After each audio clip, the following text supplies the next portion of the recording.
సభాధ్యక్షులు కోట్ల హర్షవర్ధన్ రెడ్డి గారికి,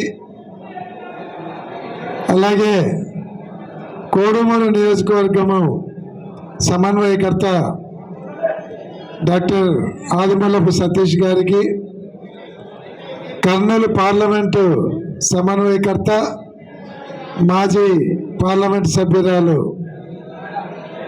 బుట్టారి రేణుక గారికి, అలాగే మాజీ శాసనసభ్యులు మణిగాంధీ గారికి, గూడూరు మున్సిపల్ చైర్మన్ గారికి, వేదిక మీద వేదిక ముందున్నటువంటి జెడ్పీటీసీలకు, మండలాధ్యక్షులకు, ఎంపీటీసీలకు, సర్పంచులకు, వైఎస్ఆర్ కాంగ్రెస్ పార్టీ నాయకులకు, కార్యకర్తలకు, అలాగే కోట్ల హర్షవర్ధన్ రెడ్డి సైన్యానికి అందరికీ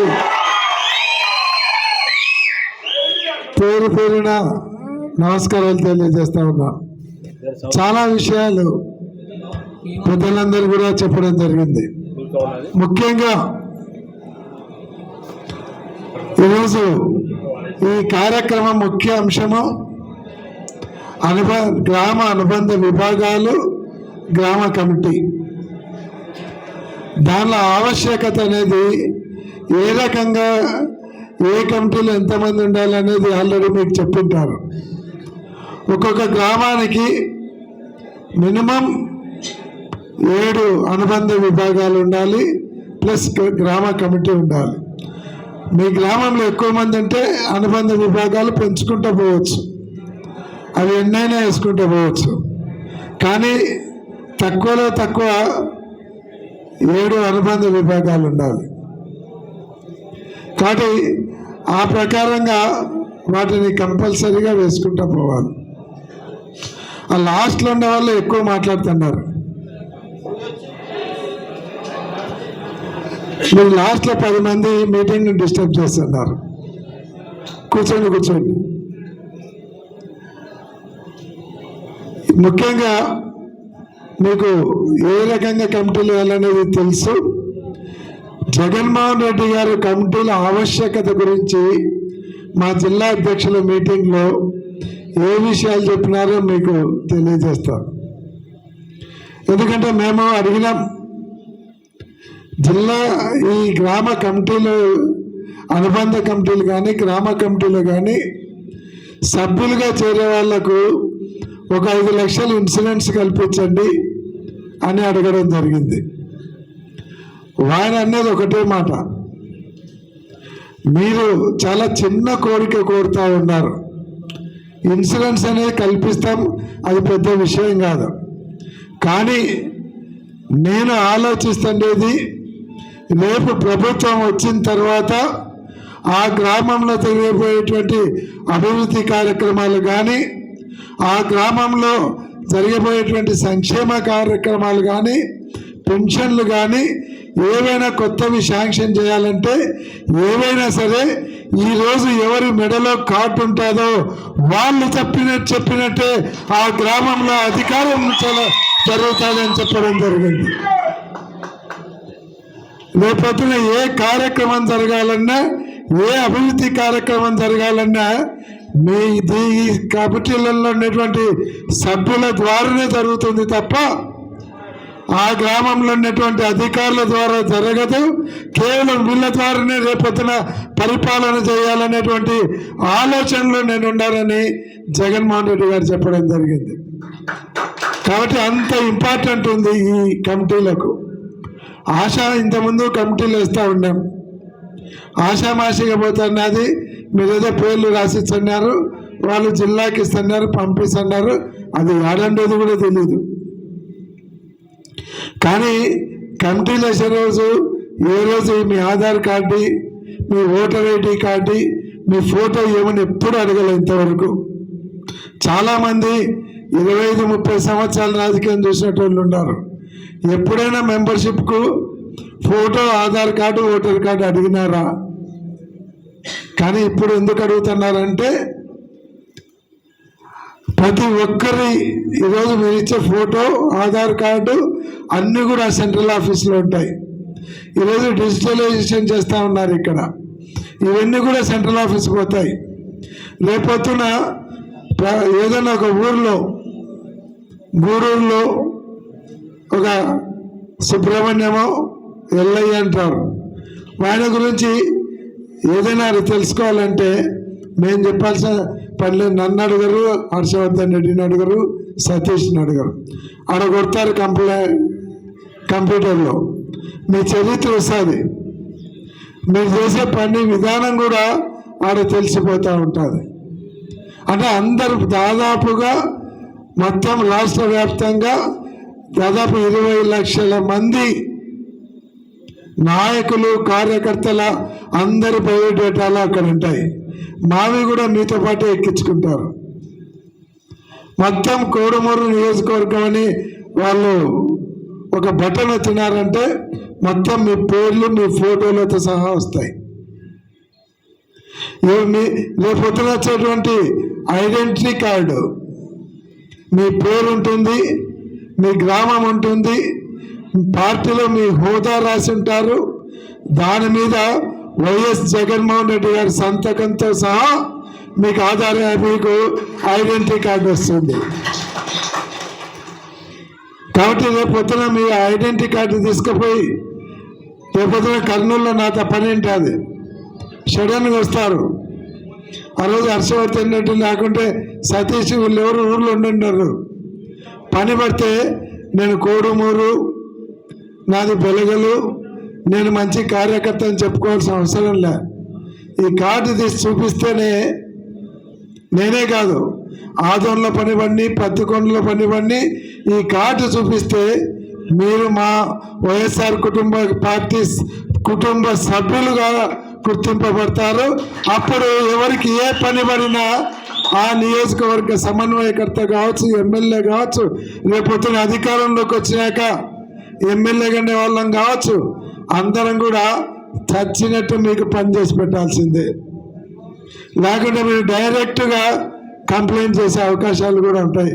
మా మీద కూడా జిల్లా అధ్యక్షుడు పలకలేదంటే నా మీద కూడా కంప్లైంట్ చేసే అవకాశాలు ఉంటాయి. మీ కార్డు ఫోటో తీసి ఒక కంప్లైంట్ తీసి రాసి పంపిస్తే మమ్మల్ని అడుగుతారు, ఎందుకు నువ్వు ఫలానా శంకర్ పని చేయలేదని. కాబట్టి అంత ఇంపార్టెంట్ ఉంటుంది మీకు. జగన్మోహన్ రెడ్డి గారు ఒకటే చెప్పారు, రేపు 2029 తర్వాత రాబోయేది జగన్మోహన్ రెడ్డి రాజ్యం కాదు, ఎమ్మెల్యేల రాజ్యం కాదు, మంత్రుల రాజ్యం కాదు. రేపు 29 తర్వాత వచ్చేది వైఎస్ఆర్ కాంగ్రెస్ పార్టీ కార్యకర్తల రాజ్యం అని కూడా జగన్మోహన్ రెడ్డి గారు చెప్తా ఉన్నారు. అందుకు ఈరోజు ఈ కార్డులకు అంత ఇంపార్టెన్స్ ఉంది. దీన్ని ఆషామాషిగా తీసుకోవకండి. ఈ కార్డు లేదనుకోండి రేపు పొద్దున దేనికి పనికిరారు. పార్టీలో అధికారం రేపు పొద్దున 29లో ఖచ్చితంగా మనకు అధికారం వస్తుంది. దాంట్లో 1% కూడా అనుమానం లేదు. తెలుగుదేశం వల్లే ఇంకా రామనే ఆలోచనతోనే దోచుకొని ఇంకా మళ్ళీ ఇస్తామో సస్తామో, ఎందుకు దొరికిన కాడికి దోచుకోవాలనేటువంటి కార్యక్రమంలో ఉన్నారు. కాబట్టి రేపు అధికారంలోకి వస్తే మళ్ళీ కూడా రేపు పొద్దున చెరువులోకి నీళ్ళు వచ్చినాక కప్పలు వచ్చినట్టు ఈరోజు పనిచేయని వాళ్ళు, తెలుగుదేశంలో ఉండేవాళ్ళు, అసలు 29 వరకు కనపడని వాళ్ళు కూడా మిమ్మల్ని కూడా వెనక్కి దొబ్బి ముందరకు వచ్చారు.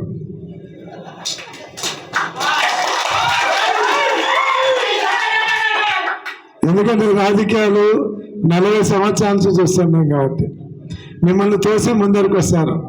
మీరు ఏదో ఒక శాలువా దండ తీసుకొని వాడు 10 శాలువలు తెచ్చాడు, తెచ్చి షో పుట్టప్పుడు మొత్తం ఆందే ఉంటుంది. కానీ మీరేమో వెనక్కి ఉంటారు, ఏముంది అన్న నన్ను గుర్తిస్తానులేని. అట్లా టోళ్ళు వచ్చి రేపొద్దున పదవులకు రికమెండేషన్లు అడుగుతారు.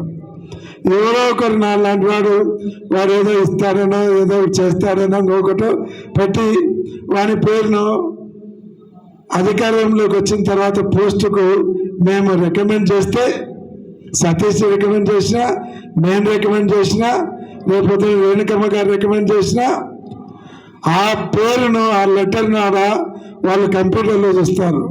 కోడుమూరు ఫలానా వ్యక్తికి వీళ్ళు పోస్ట్ ఏమని రికమెండ్ చేసినారు అని ఆ పేరు కొడితే మనం పంపించినటువంటి నియోజకవర్గంలో గ్రామ కమిటీలలో ఆ పేరు లేకుంటే జగన్మోహన్ రెడ్డి పిలిచి మాకు క్లాస్ పెడతాడు. అసలు వీని పేరే లేదు, వీడి పార్టీలో పనే చేయలేదు, వీని పేరు ఎందుకు పంపించావు, నువ్వు ఎంత తీసుకున్నావు అని దగ్గరనే అడుగుతాడు. అంటే రేపు పొద్దున మీకు ఏ పదవి కావాలన్నా, అధికారంలోకి వచ్చాక ఏ పనులు కావాలన్నా, పదవి కావాలన్నా ఈ ఐడెంటిటీ కార్డు ఉంటేనే మీరు ఒక పదవి కావచ్చు, ఒక పని కావచ్చు, ఏదైనా అవకాశాలు వస్తాయి తప్ప ఈ ఐడెంటిటీ కార్డు కానీ పార్టీల పోస్టు కానీ లేకుంటే పార్టీలో ఎవరైనా సరే జీరోనే. అది గుర్తుపెట్టుకోండి.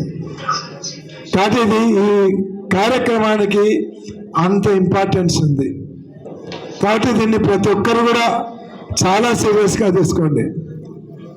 మరి మీ అందరి మీద ఎంత నమ్మకం ఉందో సతీష్కి నాకు తెలియదు, కానీ 30వ తేదీ లోపల కమిటీలన్నీ కంప్లీట్ చేసి ఇస్తా అన్నాడు. 30వ తేదీ లోపల లేకుంటే ఇన్ఛార్జిని మార్చాల్సిన పని వస్తుంది.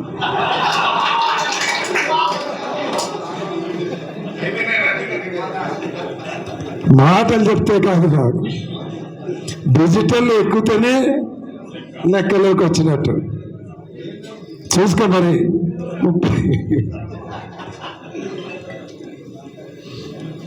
30 తర్వాత నువ్వేంటే మళ్ళీ మారుతారు. కాబట్టి ఇదైతే మళ్ళా ఈ ఫిబ్రవరి 15 తర్వాత మీరు ఇచ్చిన డిజిటల్ ఎక్కియడానికి అవకాశం లేదు. ఆ రోజు కంప్యూటర్లన్నీ క్లోజ్ చేస్తారు, స్విచ్ ఆఫ్ అయిపోతాయి. తర్వాత మీరు ఇచ్చినా కూడా అవి పనికిరావు, వేస్ట్గా పడిపోతాయి. ఏ గ్రామం నుంచి రాలేదో ఆ గ్రామంలో ఒక్క వైఎస్ఆర్ కాంగ్రెస్ పార్టీ కార్యకర్త కూడా లేడు అనేది వస్తుంది. కాబట్టి దీన్ని సీరియస్గా తీసుకోండి. మళ్ళా ఎక్స్టెన్షన్ అనే ఛాన్సే లేదు. ఉగాది పండగ రోజు మనకు తెలుగు కొత్త సంవత్సరం స్టార్ట్ అవుతుంది. పార్టీలో ఉగాది రోజున ప్రతి కార్యకర్తకు కార్డు అందుతుంది. కొత్త సంవత్సరం నుంచి మన పార్టీకి కొత్త శకం కూడా స్టార్ట్ అవుతుందని కూడా ఈ సందర్భంగా నేను తెలియజేస్తాను. కాబట్టి దీన్ని చాలా జాగ్రత్తగా తీసుకుపోవాలి. ఈ రోజుకే తెలుగుదేశం పార్టీ పరిస్థితి దాదాపుగా అయిపోయింది. వాళ్ళే తట్టా బుట్ట సర్దుకుంటున్నారు, దొరికిన కాడికి దోచుకుంటున్నారు. కాబట్టి ప్రజలలో కూడా వ్యతిరేకత వచ్చింది, రైతులలో ముఖ్యంగా వ్యతిరేకత వచ్చింది. ఒక్క పంటకు కూడా గిట్టుబాటు ధర లేదు. ఉల్లిగడ్డ గిట్టుబాటు ధర కోసము హర్షవర్ధన్ రెడ్డి గారు అయితే మేమైతేనేమి ఓట్లు ఎక్కి పోరాడితే క్వింటాలకు 1200 ఇస్తామని ఫస్ట్ ఒప్పుకున్నారు. మళ్ళీ అది దాదాపుగా 350-400 కోట్లు పైన అవుతుందని మళ్ళా ప్లేట్ ఫిరాయించి ఎకరాకి 20,000 ఇస్తామన్నారు. అది కూడా ఈ క్రాపింగ్ చేయలే సరిగా. దాంట్లో వాళ్ళ పేర్లు రాసుకొని వాళ్ళకి ఇచ్చుకున్నారు. అది కరెక్ట్. అది ఎవరైతే వాళ్ళ పార్టీ వాళ్ళు ఉన్నారో వాళ్ళకి ఉల్లిగడ్డ పేలేవాడు, వాడు ఉల్లిగడ్డ వాసన కూడా చూసిన్నాడు. వాని పేర్లు ఎక్కించుకొని వాళ్ళకు డబ్బులు ఇప్పించుకున్నారు. కాబట్టి అంటే అర్థం ఏమంటే ఇంకా రాదు, మళ్ళా దోచుకొని పోదాం.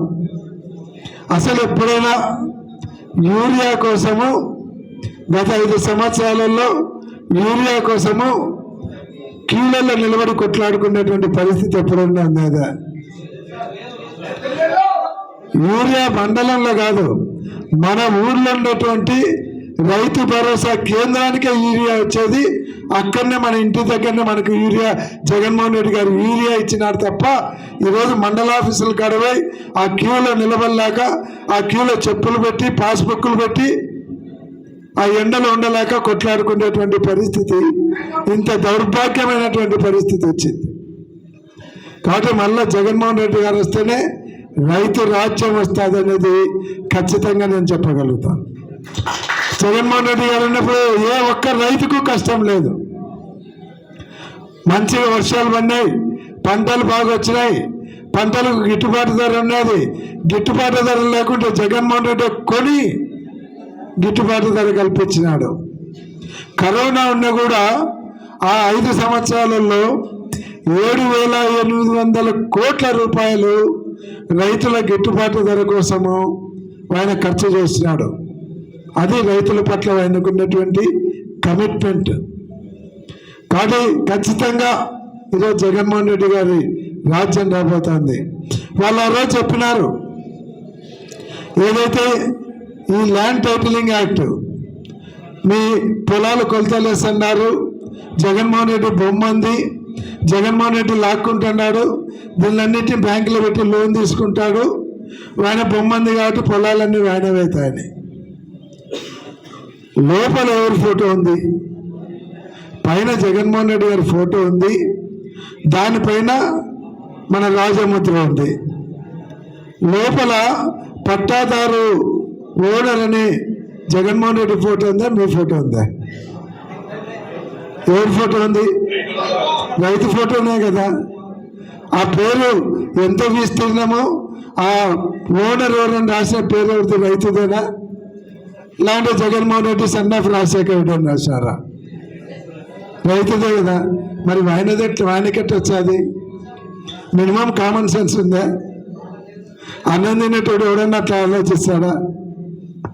కానీ ఆ రకంగా బెదిరించి రైతులలో అపోహ కల్పించి మీ జగన్మోహన్ రెడ్డి గారు మీ పొలాలన్నీ కొలతలు వేసి దోచుకుంటున్నాడని చెప్పి రైతులను తప్పుదావ పట్టించారు.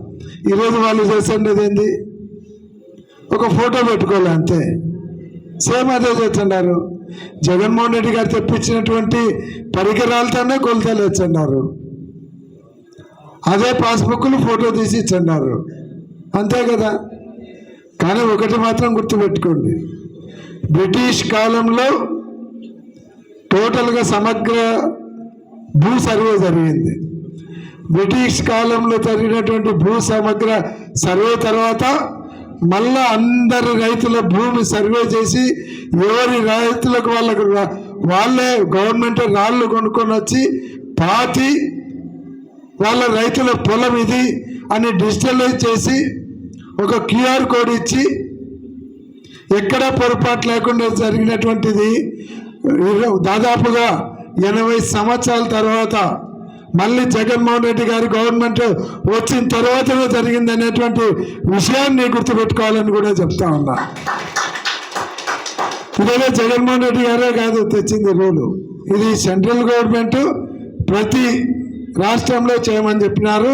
చాలా రాష్ట్రాలలో చేయలేదు, ఖర్చు ఎక్కువవుతుందని జగన్మోహన్ రెడ్డి గారు చేస్తే జగన్మోహన్ రెడ్డి గారు బ్రహ్మాండంగా చేశారని కేంద్ర ప్రభుత్వం ఈరోజు మన రాష్ట్రానికి 400 కోట్లు ప్రైజ్ మనీ ఇచ్చింది, అంటే బహుమతి ఇచ్చింది, బ్రహ్మాండంగా చేసినారని. అది వీళ్ళు ఈరోజు సంఖ్యలు కొట్టుకుంటున్నారు మాది అని. దాంట్లో తప్పుదోవ పట్టించినారని మీకు తెలియజేయడానికి ఈ విషయాన్ని చెప్తా ఉన్నా.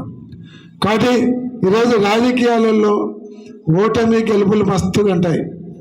కానీ ఓడిపోయి జగన్మోహన్ రెడ్డి ఇంట్లో కూర్చోలే, 3 నెలల నుంచే పోరాటం మొదలు పెట్టినాడు. ఆయన పెట్టడం కాదు, మనందరినీ కూడా మనకందరికీ మధ్య కొట్టాడు. చిలకలు తీసుకు వెంటబడినట్టు మనల్ని అందరినీ పరిగెత్తించినాడు. అందుకే ఈరోజు తెలుగుదేశం వాళ్లకు భయం పుట్టుకుంది. వీళ్ళేంది ఓడిపోయి 11 సీట్లకు వచ్చి వీళ్ళు ఇంత ధైర్యంగా ముందరకు వచ్చి ప్రతి దానికి కొట్లాటకు వస్తున్నారు. వీళ్ళతో మనం తట్టుకోగలుగుతామా, ఇంకా 2 సంవత్సరాలు పోతే వీళ్ళ ముందర నిలబడగలుగుతామా అనేటువంటి భయం తెలుగుదేశం వాళ్ళకు వస్తూ ఉంది. ఆ భయాన్ని మన కార్యకర్తలు మన నాయకులు రుచి చూపించినారు. ఆ గొప్పతనం జగన్మోహన్ రెడ్డిది కాదు, మాది కాదు. ఆ గొప్పతనం ఆ క్రెడిట్ అంతా వైఎస్ఆర్ కాంగ్రెస్ పార్టీ నాయకులు కార్యకర్తలైనటువంటి ఆ గొప్పతనం మీది అని కూడా ఈ సందర్భంగా నేను చెప్తున్నా. వాళ్ళు భయపడమంటే నేను, హర్షవర్ధన్ రెడ్డి, సతీష్, మణికాంత్ 5-6 మందిని పోతే ఎవడు భయపడ్డు.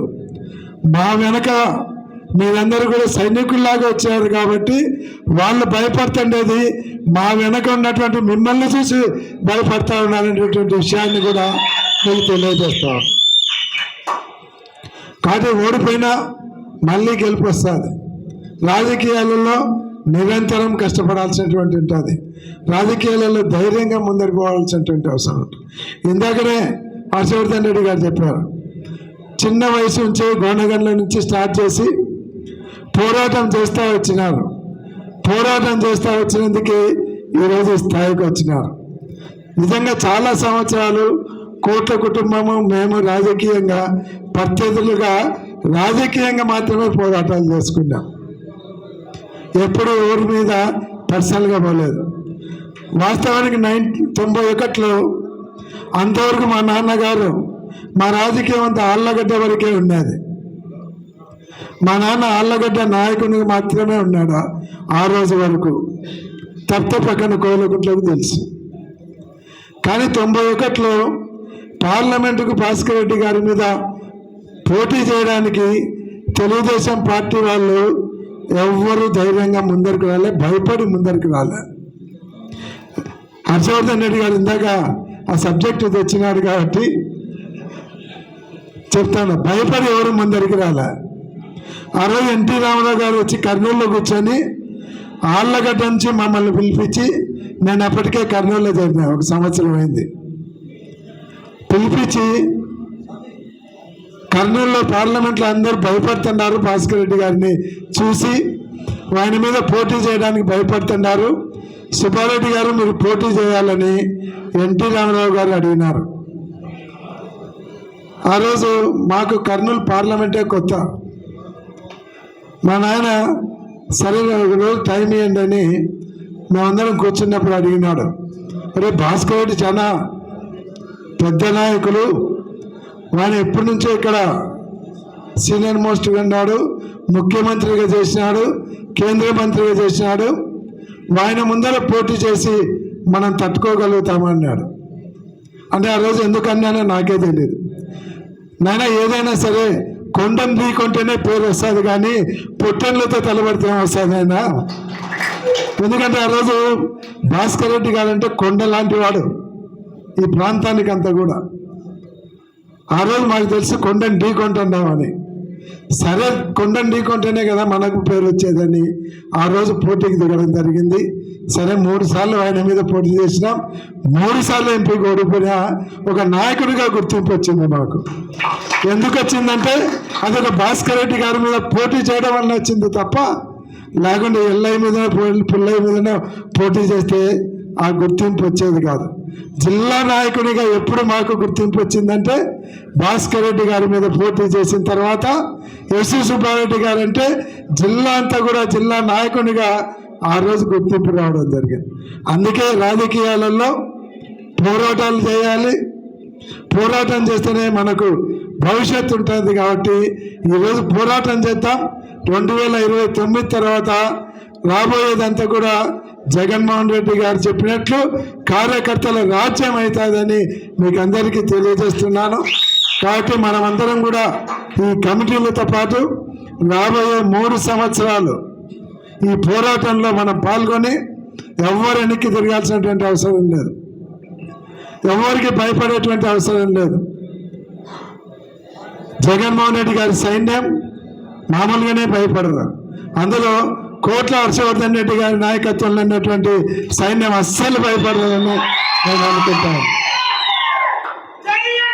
ఏ సమస్య వచ్చినా మీకు ఇక్కడ కోట్ల హర్షవర్ధన్ రెడ్డి గారు ఉన్నారు.